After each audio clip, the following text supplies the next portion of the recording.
Dans notre parcours, il y a des moments où tout s'enchaîne. On sent qu'on avance à fond, et il y a des périodes beaucoup plus calmes. Calme, ou plutôt les choses prennent plus de temps que prévu. Et là, forcément, tu pourrais avoir envie de toucher à tout, t'éparpiller. Mais on a compris qu'on doit juste rester patient et laisser les choses tourner. Le truc, c'est que quand tu bosses tous les jours et que les résultats mettent du temps à arriver, tu peux vite te dire « Qu'est-ce que je peux changer ? Qu'est-ce que je peux modifier ?» Et là, le piège commence, parce qu'en réalité, il faut parfois attendre, accumuler les stats avant de prendre une décision. Et notre vrai défi, c'est pas juste garder le rythme, c'est résister à l'envie de tout modifier trop tôt, quoi. Parce que si tu changes tout au bout d'un jour, tu sais même pas si ce que tu as mis en place aurait pu fonctionner. On a toujours notre objectif long terme en tête, c'est ce qui nous motive, Mais si on le décompose pas en plein de petites étapes, c'est là que ça devient compliqué. parce que dans les moments difficiles, ces petites victoires, tu peux te les remémorer et ça te redonne un coup de boost. Parce que si tu attends seulement la grosse victoire, tu risques de voir tes journées comme des défaites. Et c'est dans les moments-là qu'on se rend compte que nos petites victoires, ça nous aide à avancer.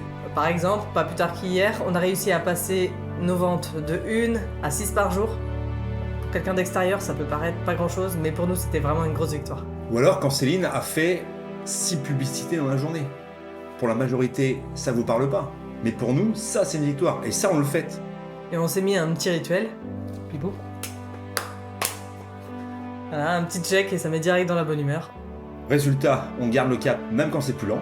Et surtout, on reste dans un état d'esprit positif, parce qu'on voit les petites étapes avancer. Et c'est ce qui construit le résultat sur le long terme. N'hésite pas à laisser tes messages en commentaire. Et n'oublie pas, like et abonne-toi. Ça nous motive.